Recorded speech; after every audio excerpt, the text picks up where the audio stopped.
Is everybody in? Is everybody in? Is everybody in? The ceremony is about to begin. This is very real. Fantastic. This drug is dangerous. Wrong. You cannot play with it. It's not funny. It's not something to laugh about. Good people don't smoke marijuana. Shut your little punk ass up. But the more you hate me, the more you will learn. Well, hello there, and welcome to another episode of the Autoflower podcast, where we chat with growers, breeders, and anyone relevant to the Autoflower community. My name is Chad. I am your host, and I really want to thank you for being here and tuning in today. Before we get started, allow me to remind you to follow the podcast on social media. And also, if you're interested, there are still plenty of spots left in the Flowering Club on the Patreon. So if you're interested in signing up there, there's plenty of spots left there for you. Really appreciate everybody who has signed up so far. Thank you so much, guys, for your support. This week, we are going to chat with Captain Autoflower from Instagram. He is an organic autoflower grower, and we're going to chat about his method of germinating, his method of transplanting. He's got his own particular type of method going on, and so I think it's really beneficial to share how different people grow differently, and so we can kind of pick and choose off of that of what we may or may not like. So let's go ahead and get into the conversation. Please help me welcome to the Autoflower podcast, Captain Autoflower.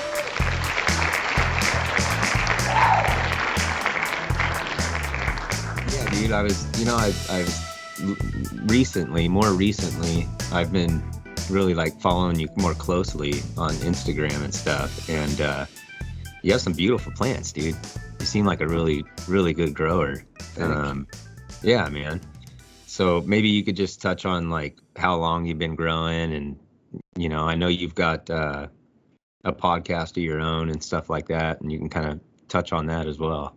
Yeah. Well, my name's Captain Autoflower. People call me Captain. And I started growing last August, man. Not that long ago at all.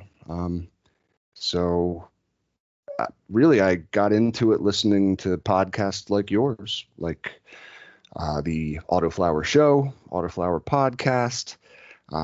Quickly then found like the Dude Grows Show and a whole bunch of other YouTube videos and stuff that I got really into. And I mean, when I decide to do something, I'm the kind of person that like I go all in, and I get like completely obsessed.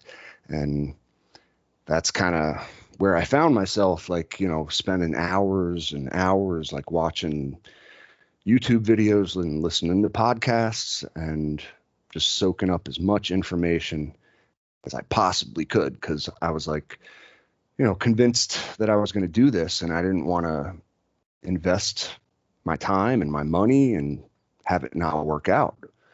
So, you definitely have to do your research, and thankfully there's people out there such as yourself, and it makes it fun and easy to learn those things while I was at work, believe it or not, on the clock. so thank you. Yeah, that's super cool, man. I got paid for learning how to grow, man. It's 2021 for you. Yeah, man, that's cool. You haven't been growing that long, but I don't want to say it's a shock, because it's not like I think you should suck if you've only been growing since last August. But man, you got some really great plants and stuff going on there and stuff, man. Thank you. I said, natural green thumb, huh? Well, so it's my first. Like, I started growing cannabis in August of 2020, and I can't say that was the first plants that I ever grew. I've definitely been into gardening and indoor plants and stuff like that. Actually, I used to work at a florist way back in high school. So I kind of got into that whole side of things. And I remember going to flower shows and learning a whole lot about just botany in general. And I took some classes when I went to college then, just like, electives and stuff, because I always found plants interesting. Mm. So yeah, I mean, it's not like totally foreign thing to me, and it like a cannabis is just another type of plant, really. And Sure. so you learn the specifics, and you can take some bits and pieces of what you've learned just with other plants and stuff too. That's the best part. Yeah, totally, man. That's what I'm doing right now, but like in the reversed way. I've learned to grow cannabis fairly well. And now like I've got this lemon tree and I look at it right away and I'm like, oh, that thing needs nitrogen. Like I could just tell, Nice. even though it's a Nice. different species, it's like it's a tree, it's got lemons hanging from it, but I could just tell, you know what I mean? So first thing I do is, start mixing up some worm castings and stuff and get a little tea going and give that puppy some nitrogen. Yeah. That's right. And the stuff you learn from growing cannabis applies to just about every other plant. So yeah, the NPK and all that stuff, you can take it right over into growing your own food, growing some cool house plants. Like it's all the same. But there are specifics then that you have to learn about each type of plant. I mean, shit, if you're going to try to grow orchids, that's a whole like hobby in and of itself. You gotta get orchid specific things. It's like in the same way that you want like the right soil for your cannabis. The soil you put cannabis in would kill an orchid. So yeah, it's cool, man. Plants are awesome. Yeah, they are, aren't they? They provide us a lot. They really, really, really do. It's like one of the original like life forms or DNA on the planet too. It's just they've been here a lot longer than we have. Yeah, man. It's sometimes I think it's like we think that we farm plants, but it's like you can look at it the other way around where it's like they're farming us. You know what I mean? Because look at cannabis, 100%. dude. I mean, look at cannabis. Look at what it provides us. So people look at how many people are growing it and the amount of money being spent on it, and just the amount of energy putting in just in and around this plant. And it's like, dude, that plant's the shit, dude. It's got its evolution going good. It's strong and hardy, and it ain't going nowhere. Nope. It's using human physiology to like propagate itself all over the planet and turn itself into like a super plant at the same time. It's pretty kind of cool.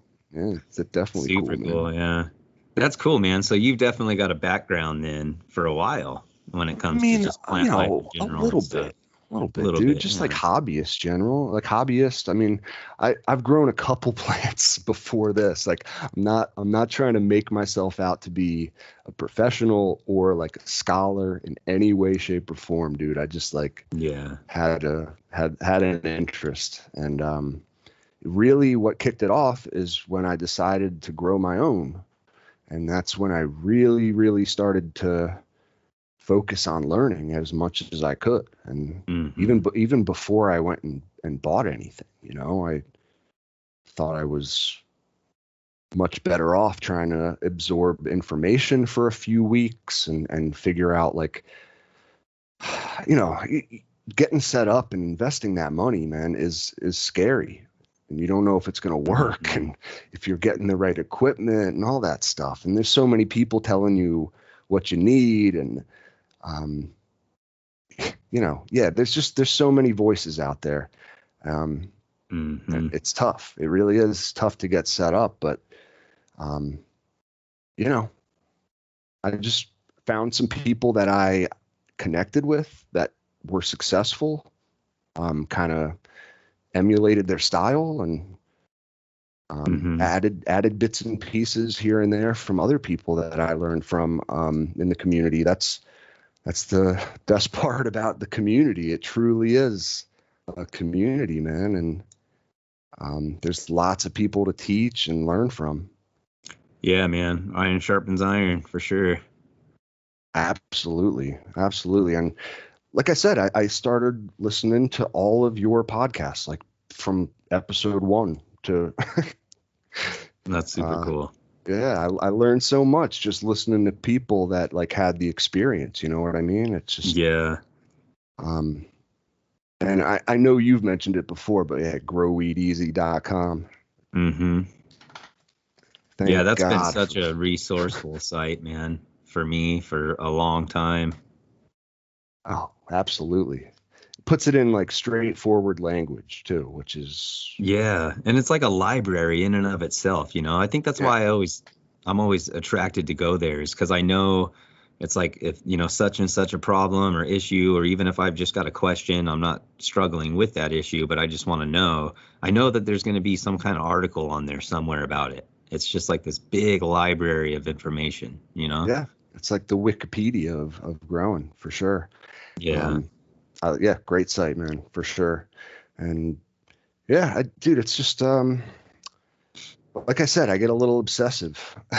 That's I'm the my same way. wife would definitely attest to that. And I think I went in and kind of was just throwing shit at the wall and seeing what sticked or stuck. And Hmm. it turned out that like because I did enough research and I kind of knew what I was getting into and what to buy and all that stuff, that like literally everything I threw at the wall stuck. And I'm very lucky for that. And like I'm 100% blessed. You know, I'm not a no professional, or like I said, I'm just a regular guy with like regular equipment that everyone else is using. And Hmm. I bought with hard-earned money, and I prayed that it would work out, and man, it sure did. And I'm super thankful, and that's one of the reasons why I want to like give back to the community too. Hmm. Yeah, so talk about that, because I know that you've got a podcast going with somebody else, right? It's you Yeah, and yeah, the Big Green Monster, yeah. His name's the Real Green the Monster. real Green Monster. Yep, that's Monsta, Monsta, and he's my buddy. I met him on through Instagram, like Hmm. like you meet everybody in the community, really. And just through chatting with him and solving different problems together, like we just kind of came up with the idea to start our own podcast, and just the interest of informing the community and helping people out, getting their own setups together. I mean, so he's primarily a photoperiod grower, and he Hmm. does salt-based nutrients and Hmm. automatic watering and like all that, all that cool stuff. Now Hmm. I'm a organic autoflower grower, who's watering by hand and all that stuff. So like we definitely disagree on a lot of stuff, but we come together and kind of try to find a nice middle ground to agree to disagree sometimes, but we have a hell of a lot of laughs while we do it. And like to interview other growers like you do on your show, man. So it's Sweet. Well, what's that yeah, called? it's called Cultivation Conversation. And if you look us up on Instagram, that is cultivation.conversation. Sweet, man. So For everyone sure. go check that out. For sure. We talk a lot about autoflowers because, I'm an Hmm. autoflower guy. Autoflower Yeah. guy. So you're growing organically, you said. So you're in soil. Yes, sir. And so what type of soil are you growing in? Are you in like a super soil, or like what they call a living soil, where you got bugs crawling everywhere? No, I don't see. I haven't gone there just yet. Like I'm debating whether or not I want, creepy crawlies in my soil. But no, for right now, I'm just organic. I would not consider myself living soil or no-till or anything like that. Mm-hmm. But yeah, I just start with a really nice soil. The one I like is called Coast of Maine Stonington Blend. Yeah, I'm And familiar with that. nice. And that's, I guess you would call it a super soil. If you use a big enough pot, you certainly can get away with just water from seed to harvest. Mm-hmm. But as you know, I'm sure like with autos, you don't necessarily want to plant directly into that kind of a soil. So I do like kind of a layering technique where I put Happy Frog on top of that and just let them grow into that really rich stuff. And now I use 5-gallon pots too. So the organic nutrients that are in that soil seems to last through like 6-7 weeks, I would say. Mm-hmm. But then you're going to see deficiencies. I mean, with these newfangled like high test autoflowers that everyone's growing, they demand just as much nutrients as photoperiod. I think, at least from my experience. So like, man, when you're not given any additional nutrients in a small container and you're trying to feed organically, you're going to have a bad time. Mm-hmm. So you definitely need to supplement. And that's, I mean, I think I heard it on your show, man, like way back.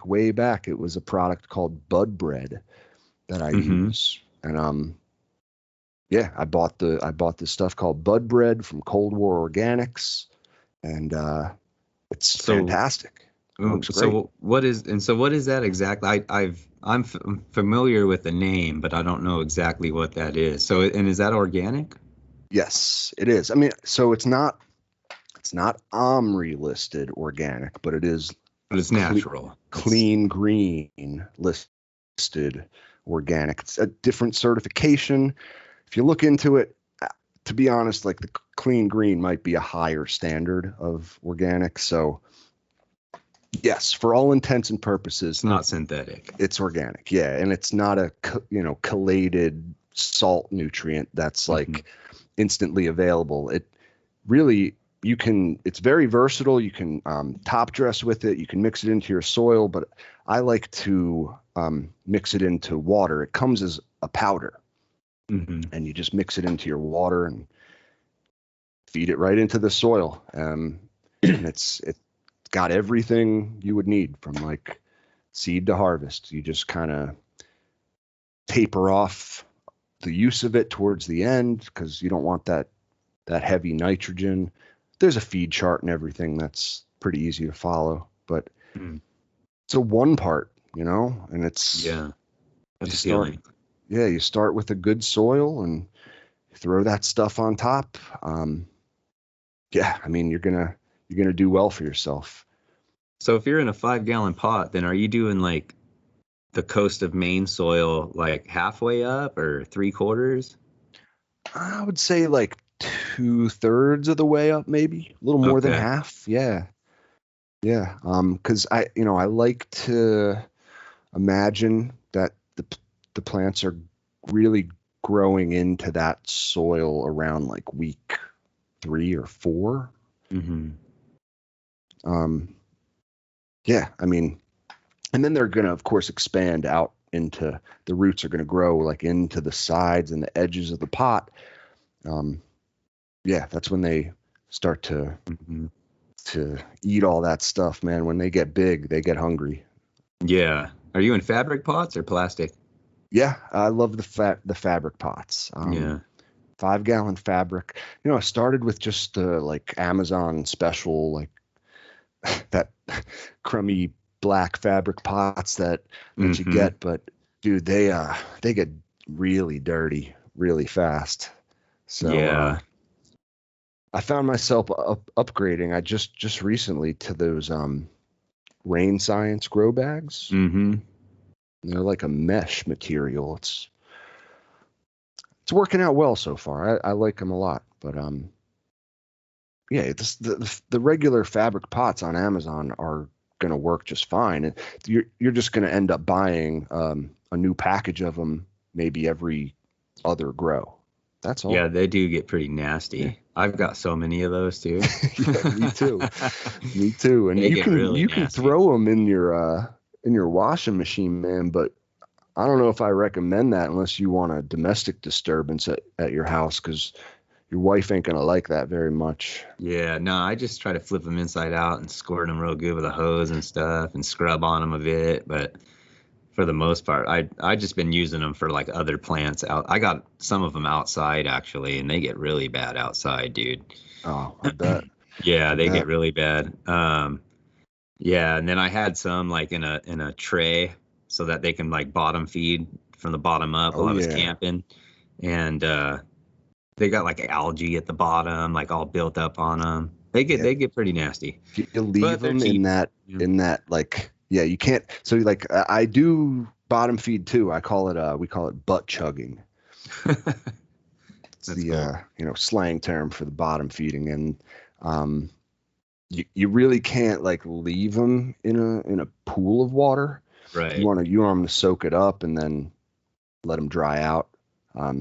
But even after they like soak up that water, I will try to elevate them again. I use like pot risers and stuff. Mhm. So all sorts of issues you can get with excess Yeah. moisture and stuff. I mean, that's, cleanliness is next to godliness, man. So Mhm. definitely try to keep your area free of any excess water and all that stuff. Any runoff you might get, get it out of there as soon as you can. Mhm. It's just going to cause you problems.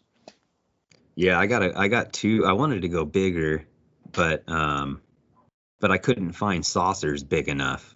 And so I wanted to get like some 15 or 20 gallon pots, but I couldn't find saucers that were big enough for them, like on Amazon. I was trying to get Dude, them here isn't that quick. one of the hardest things is finding saucers to match your Yeah. pots? Yeah. So I was like mixing and matching like online, trying to figure out like which. And so I got the biggest saucers that I can find where I'm also not spending like, $30 each. I don't want to spend a bunch of money. And so I got these big, somewhat thick, good, big plastic saucers, dishes or whatever you call them. Mhm. And then I just went from, how wide they were. And then I just went and just searched for, grow bags that would fit. So I ended up going with 10 gallon. So I wanted at least 15, but that's okay. We'll see how it goes with 10. So I'm going to see if I can get through a whole cycle, at least most of the way with water only in a 10 gallon and see how it goes. I think you might have you probably have just enough, in my opinion. I mean, Mhm. I'm not sure. I'd have to look it up, but if I'm not mistaken, the Coast of Maine stuff that I use recommend using at least a 10-gallon pot if you want to go, full cycle. Yeah. It could be a 15. Might be 10, but there's got to be a soil out there. That's the thing. It's like there's a lot of these super soil companies that they say, seed to harvest, all that stuff. But if you really read the fine print, it says it has to be in like a really big pot. Yeah, that is the key. Yeah, that's exactly it, man. It's like, yeah, there's, from seed to harvest water only, but not if you're in a 3-gallon, 1-gallon, Yeah. 5-gallon, even 7, might not be big enough. That's what I'm testing out. That's why I've got these bigger pots. So we'll see how it goes with a 10. And if that doesn't work and I've got to go larger, then I'll just figure out something else, try to get a larger saucer or something. I don't know. We'll see. It's a worthwhile experiment, man. Like, what's the minimum pot size you need for? Yeah, generally speaking, because strains are, I've had some hungry strains, man. You know what I mean? Yeah. Some of them are, and some of them aren't. Some of them don't require that much. So, It's true. Some like a lot of nutrients late, but if you feed them early, they hate it. So yeah, no, they're all different. Yeah, it's part of what makes it fun, though, right? Absolutely. So let me ask you this, man. Like, when you first start, are you germinating your seed in that soil, or do you germinate like in a peat pot, or like a 1 gallon or solo cup? So I've tried just about every method that there is, germination wise. Had varied success. What works best for me is the old-fashioned paper towel method. Mm-hmm. I put them in. I mix a little like Great White, some mycorrhiza into like distilled water. Spray down a paper towel with that mixture. Put the seed in that paper towel, or seeds. Make sure they're labeled if you have different strains and stuff like that. And then I fold that paper towel and I put that inside of a DVD case. Okay. Then I wrap the DVD case in like some sort of garment. I usually use my like pajama pants and just roll them up. And then I stuff that. So I just recently got like a heat mat. That's very helpful for germination. I've been using that. It's great. If you don't have one of those, you can stuff your pajama pants wrapped DVD case in the top bar of your grow tent with the light on 24/7. 3 days later, well, let's say 48 hours later, you should have a taproot that's ready to be planted. I like to, then take it right out of the paper towel, go into like a light soil mix. Because again, the autos don't like a very nutrient-rich soil when they're young. And one of the things I do is I start them in solo cups. That's pretty, that's a controversial kind of thing for a lot of people. I have this method where I stack a clear solo cup inside of a red solo cup, right? And I've already, I cut the clear solo cup down the side, and I cut off the whole bottom of that cup, and then just whole cut right through the side. And that gets stuffed into the red one, and then soil goes into the whole thing, When you go to transplant, then you can basically just take that clear cup, right? Squeeze it a little bit, and you can pull it off that red cup. You can see your root development too. You can just like check on it. Yeah, check and see how those roots are going, and what time you should transplant too, because that's a big thing for autos, man. It's like you got to know when to transplant, because if those roots hit the bottom of that solo cup, you're gonna have a bad time. Might stunt them. Like you don't want the roots hitting the bottom. So like I usually find by day 10 or day 12, I'm putting them into their final 5-gallon container. Okay. And that's because you prepped them in such a way, you can literally, like I said, take that clear cup out, hold the cup, and then just pop it into the hole in your final pot, and then just pull the plastic out.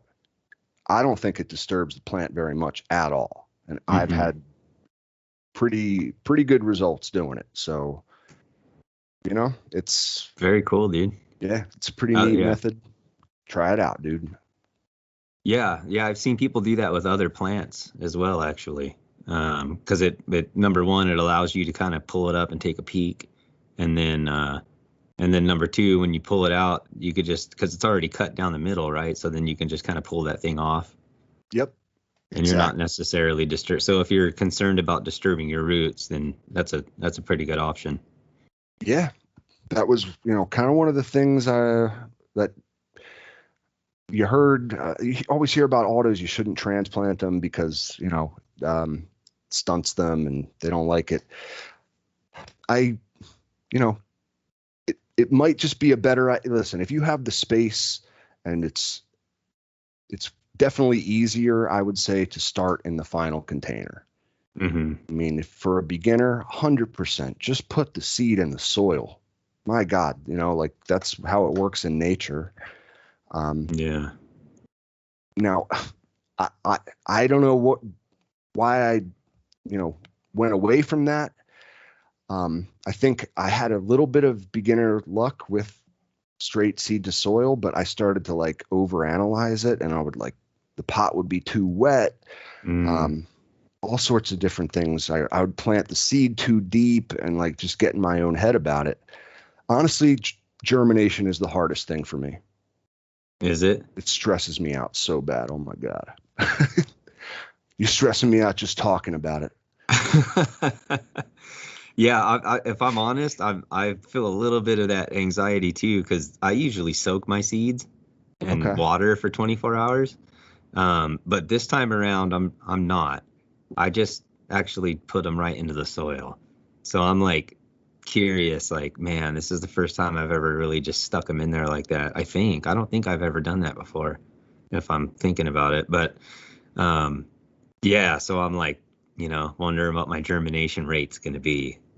Might take that much, maybe a day or two longer. It may, and I think one of the things too is that with autos, a lot of times the seeds are kind of like hard to come by and rare too. So like, I do a lot of trading too with other people. So like, I'll literally have like one of that type of seed, and it's like, I feel this enormous amount of pressure then when I go to pop them. So I like to check on them in that sense, and I like to see the taproot pop in the DVD case. I like to know that there's progress being made. I mean, I can't wait 72 hours after I put a seed in the soil, dude. I'll be like neurotically digging around in the soil to see if there's anything going on. And that's like the last thing you want to do. You'd be chomping at the bit like a horse. That's right. That's right, man.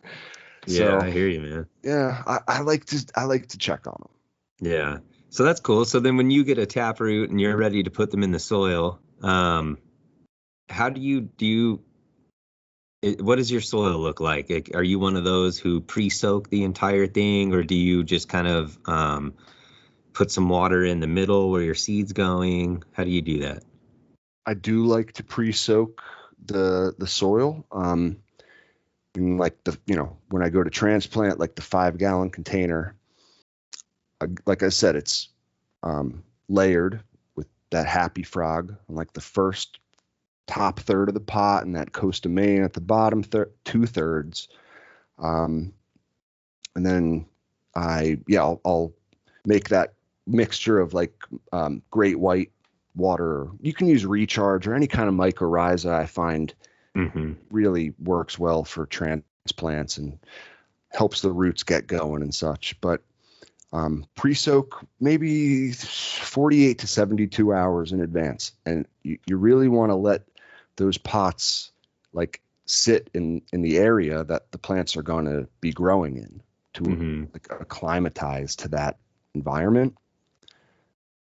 Because, if the water you use was too cold, too hot, like, I mean, just eliminate all those factors. Put it in the grow tent, water the soil, and then wait 3 days.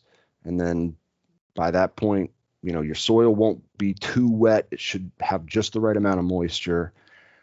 It'll be just the right temperature, all that stuff. It's so that's when you transplant. Yep. Okay. So you gotta be like, you gotta be thinking ahead, especially with the autos again, because I'm like, I know I got 10 to 12 days max before I'm transplanting that seedling that's in the solo cup. So with that solo cup, when you pop your seed in there, do you wet the whole solo cup? I kind of do the same thing. Yeah, I kind of do the same thing for a couple days. Exactly. I water the whole thing until like runoff, basically a little bit, and then I'll just let it sit for 3 days. Gotcha. Yeah, I mean, usually again in that environment that the seedling is going to be growing in. I find it just helps everything acclimatize. Yeah. Cool, man. And then so you put it in the solo cup, and then about 10 to 12 days later, you're ready to transplant into your 5-gallon pot. Yep, And then, exactly. so that's when you use a little mycorrhizal fungi. How do you say that? Mycorrhizal? Mycorrhiza, yeah, I think Mycorrhizal. mycorrhizal fungi. Yeah, I use that stuff too. I've got some Dino Myco and some Extreme Gardening Mycos. Nice, It's good. They nice. both work well. Yeah. I've heard. I mean, listen, there's a lot of different products you can use. They all have great reviews, and I'm sure they all work fantastic. And to be honest, the more the merrier. If you want to buy Yeah. all of them, Yeah, Great White's another one. You mentioned that, right? 100%. Yeah, that's what I like a lot. That's just what I started with. You know, I do use a lot of those types of products though. So, but I find I have the best success with like really young seedlings with the Great White. Cool. Just me. When you transplant, then, so you put your solo cup plant into your final pot, and then do you water right away, or do you? Because it's been 72 hours since you kind of pre-soaked that pot. So do you just kind of put it in there and walk away, or do you kind of water it again? Just a little bit. Like you want to water enough to like let the new soil kind of like turn into one. You know what I mean? To mix. You want to just kind of let everything get nice and close, compact it a little bit. I definitely recommend watering gently or with a sprayer of some sort, and just nice and slow with a little bit. Because yeah, again, the soil should be at the ideal moisture already, and you don't want to oversaturate when you go to transplant. That's one of the worst things you could do is in overwatering in any capacity. Yeah, I've learned that the hard way. Yeah, dude, it's definitely a fine line you got to walk too. It's not easy, but yeah, because I used to I still pre-soak my pots as well, but what I used to do is I would like soak them and then just plant right away. But a lot of times what'll happen is you'll get those where they call it dampening off, where like that thing pops up and it's so wet and stuff in there that it ends up like the stem gets really thin in one spot and then kind of folds over and dies. Yep. Dude, it's funny you say that, because it happened to one of my most recent seedlings, and you want to know why? Because I was impatient and I didn't prep my solo cup soil, and I soaked it and literally planted the seed that sprouted from my DVD case right into freshly watered soil. Oh, see, that's So even different. It was yeah. too wet. It was too wet. See, for you, so for you, you've already got like a tail sticking out of that seed. So that's even soon. That's even sooner than if you were just to stick seeds right in there. You know what I mean? Exactly. Like it's farther along. Exactly. So I don't know if it has anything to do with it, but it happened to me because I didn't plan ahead, and the soil, even in the solo cup, was too wet. I mean, it's watering issues is the number one problem for new growers and even experienced growers, man. It's hard. It's hard to get that ideal level of moisture. Yeah, absolutely, man. Yeah, there's times when nowadays I'll tend to underwater more than overwatering, but I think it's because I learned my lesson quite a few times. It sucks when you spend money on seeds and then you germinate them and they pop up, and then all of a sudden they start one or two of them wilts off and dies, and it's like, oh man, I paid money for those. I know. It's the worst feeling. It happened to me like in the last week, and I'm devastated, man. It's just it is what it, because like I said, it's like one of these seeds was like super rare. I got it from buddy on Instagram, like, yeah, just tough to get some of these autoflowers sometimes. And you're like, you really want every single one that you plant to work out. Yeah. So that's why I find I take those extra steps too, with like, I don't know, with just not going straight to soil, because I like to see the development, and know that there's progress being made. Yeah. Yeah. So once you get that transplanted and then you give it a little bit of water, and then from there you just kind of let it ride out, huh? Just water it when it needs it. And Yeah, that's like one of the hardest things again about growing is learning that like really you don't need to do too much, dude. If you keep the environment in check and they have all the parameters met, if they have enough light, you know, the environment's a whole different issue. Trust me. And yeah. that's, you definitely want to optimize your environment. But if you can do that, you very much just want to leave your plants the hell alone, I would say, and let them grow. Because, you know, if you are too much of a helicopter parent, can definitely inhibit their growth. You know, I do hear a lot of people, especially with autos and such. Like, I know a lot of people like to do LST. I've tried it. Haven't had all that much success with it, I'll be honest. And I could be doing it completely wrong. But it's tricky. And I think there's a couple reasons for that. But I like to say that LST stands for likely stunting them.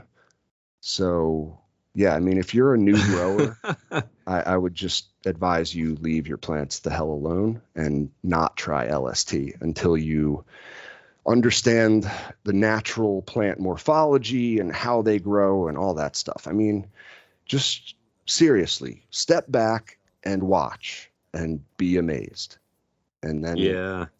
adjust from there.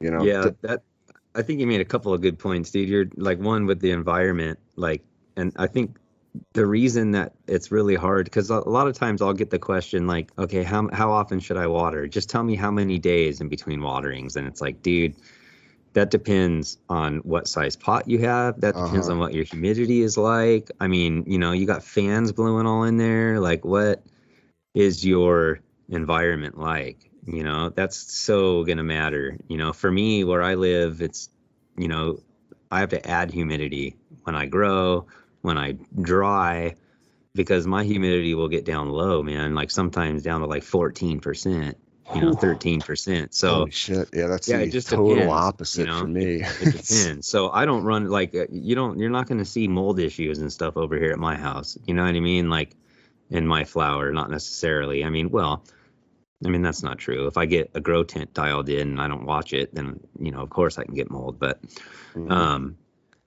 yeah, it just depends, you know. So then if you've got somebody, you know, who's growing in a humid environment where they walk outside and it's humid, you know, where you start sweating right away, that's just going to be totally different, you know. So I'm glad you mentioned like environment and stuff, because it totally matters.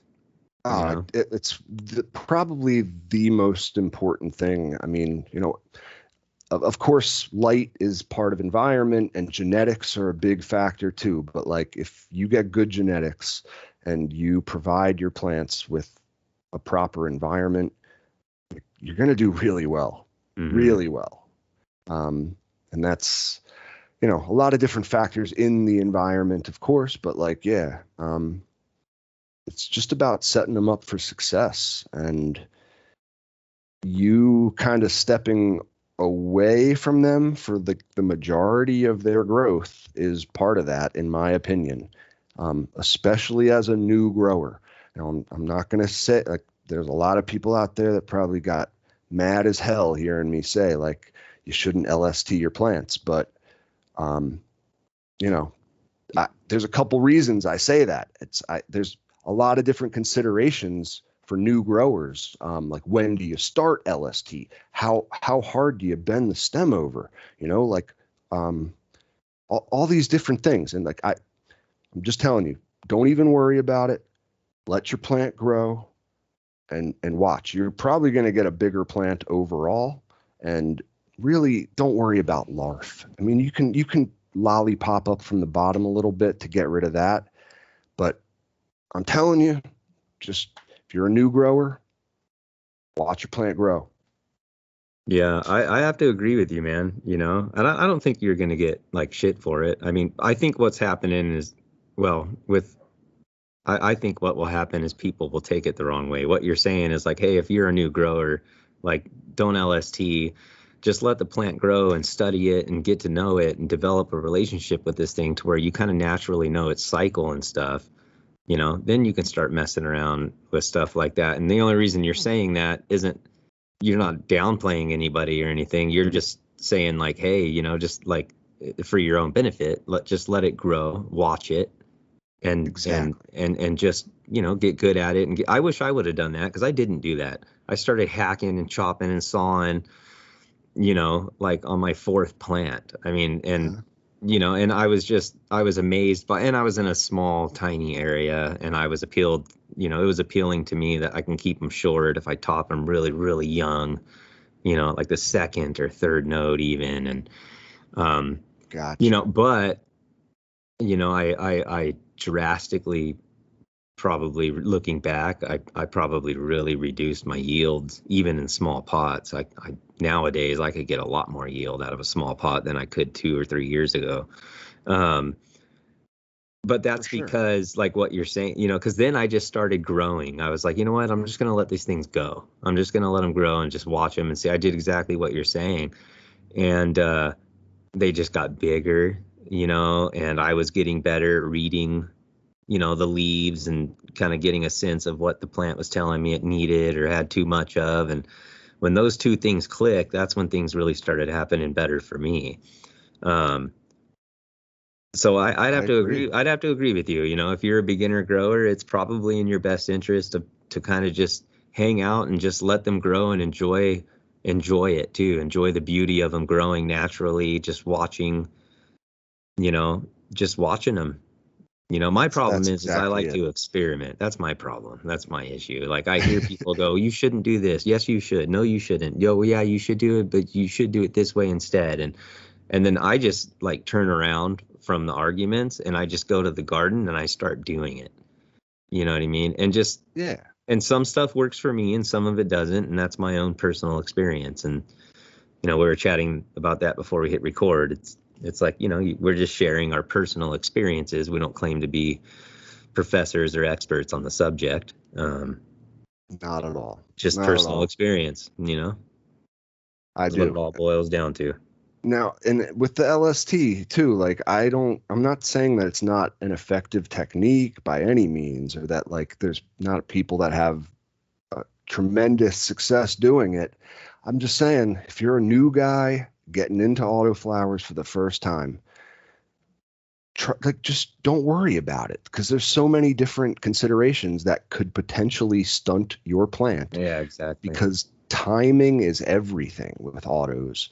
And like I said, like how much are you going to bend it? How long are you going to wait till the next time you come in and rebend it? You know what I mean? Like, Mm-hmm. and you have to really get the first 3 to 4 weeks of your autoflower's life dialed in to get Mm-hmm. them big. I mean, otherwise, yeah. I mean, you stunt your plant and it starts flowering, and it's like a foot high. I mean, you might end up with a 1.5 foot tall plant or a, two Mm-hmm. foot. But like I've grown 4.5 foot autos, and they look like big old Christmas trees with these big donks for colas, and Yeah. you got to stake them up, and they're just leaning, and like they look amazing, man. So you Yeah, know, that's what I've been doing the last, well, probably like the last year. I haven't been topping LST, nothing. I hardly ever even pull the branches out. A lot of the times recently in the last year, I just let them go all natural. There's one grow, the last one I hell did, yeah, that I did lollipop the bottoms a little bit, but a lot of times I did what you were saying too. I just leave the larf. Um, I just, yeah, I like trying different things, but I have to agree, man. Like they are beautiful when you let them grow naturally, and if you can nail in, like you're saying, like in that first few weeks, if you can nail it in, then man, like all of a sudden your lower branches they're gonna start shooting up too, and they're not gonna be too much lower than your cola. You know what I mean? Like I Exactly. used to have this false idea that the cola was, 4 foot in the air and the lower branches were 1.5 foot, and it was, No. but it's not. You see some plants like that sometimes, but for the most part, it's like, they're pretty cool, dude. Oh yeah. They'll just let them grow, man. And Especially with the great breeding that's being done with these autos nowadays. I mean, it's like that's all part of it for me too, is kind of like just letting them go all natural, like you said, and just admiring the structures that different breeders, chose for different strains. And like it's all part of it for me. I just love the natural processes. And I mean, sure, I've tried training them and topping them and all that stuff, and it works, and you can certainly do them. I just like watching the plants, dude. I you put them in that's a cool. good environment with enough light, the proper amount of humidity and all that stuff, and like they're just gonna amaze you with what they do naturally. Yeah. So you said about week 7, 6, or 7. So toward the end, you start to maybe see some deficiencies. And that's when you add the bud bread. No, actually, like I'm using that bud bread stuff pretty much the whole cycle. Okay. There's with organics too, like there's really you gotta work really hard to like burn your plants too. Mm-hmm.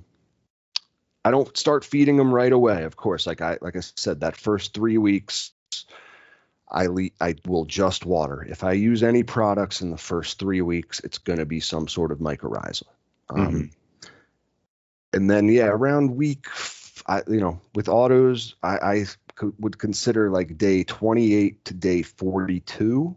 So weeks 4 to 6 is your stretch, right? Mm-hmm. And that's when they like start shooting up and growing like crazy. Mm-hmm.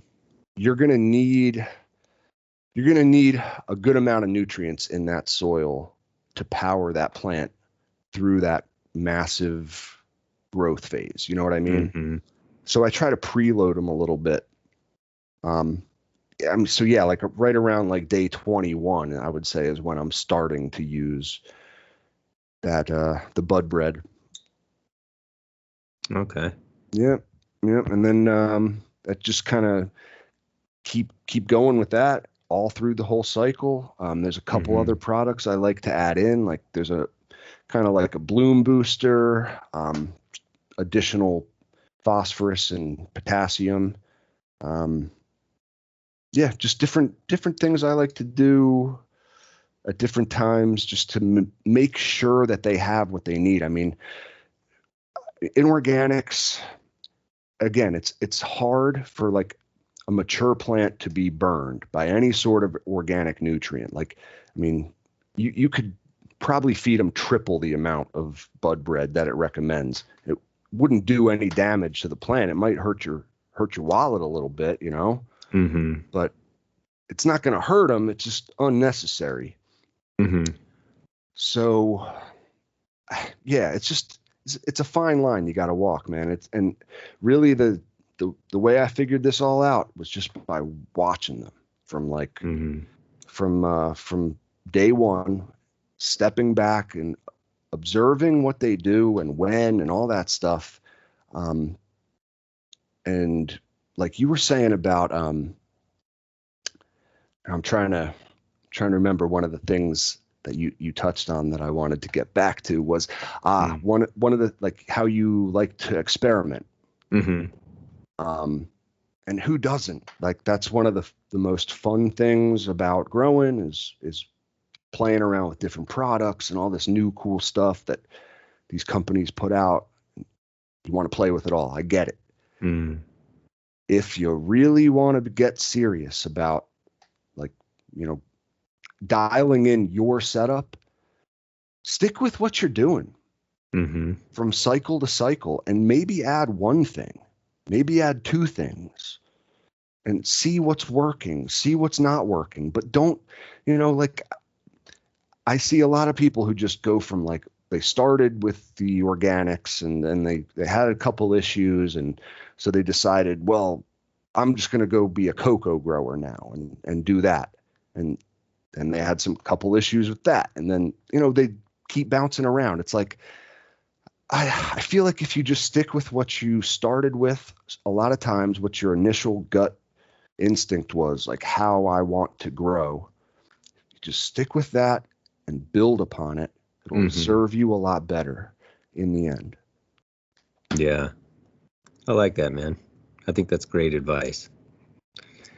Thanks. That's, I try to help the newbies out there. Like I said, that's one of my favorite things. Like, I remember being a newbie not that long ago myself, dude, and it's a scary thing. Let me tell you. Yeah. So when you so at the end, then do you flush at all because you're using anything, or what's your protocol on that? I don't flush. Because you don't need to, obviously, because there's I don't flush. Yeah. I definitely recommend flushing if especially if you do a number 2. That's just common courtesy, man. But I hope so. So I stop using nutrients around like 2 weeks before I'm thinking I'm going to chop them. Like that's when I'll stop using anything, and I'm just watering. So in a sense that's a form of flushing. Sure. Right. So you stop feeding whatever you're feeding. Yep. Exactly. Cool. And then it's just water for like usually the last 2, sometimes even 3 weeks. And that's when typically you'll see, a lot of nice colors, especially with organics. I find that you get a lot of nice colors. That's the best part for me. Yeah. It's going in the tent and it looks like a beautiful fall morning. Man, absolutely. It's great. Well, we're about out of time, man. Holy crap, really? I know. Man, yeah, time flies when you're having fun. I know. But cool. It's been awesome to be on your show. I got to say, Chad, so thank you so much. Like I said, I've been listening for a long time. So yeah, man. Thank you for coming on and giving us your time. And there's a lot more we could talk about. So maybe we'll have to have you back for a part 2. I would love that, man. Anytime. Just, get at me on Instagram, and anyone else out there who's got questions or comments about autoflowers. I like talking plants, man, like I said. So awesome. I will chat with just about anybody. As always, thank you so much, you guys, for tuning in. I hope that you guys are doing well. I hope your grows are doing well. I hope your families are doing well. I hope that you guys are not struggling and that you're flourishing. And if you're not, I hope you get there. You guys, I love you. Thank you so much for all of your support. See ya. Nicotine, alcohol, good drugs. Coincidentally, tax drugs. Ooh, how does this fucking work? The dried leaves and berries are ground up and made into cigarettes by a simple hand machine. The deadly narcotic is thus quickly and easily prepared for its market.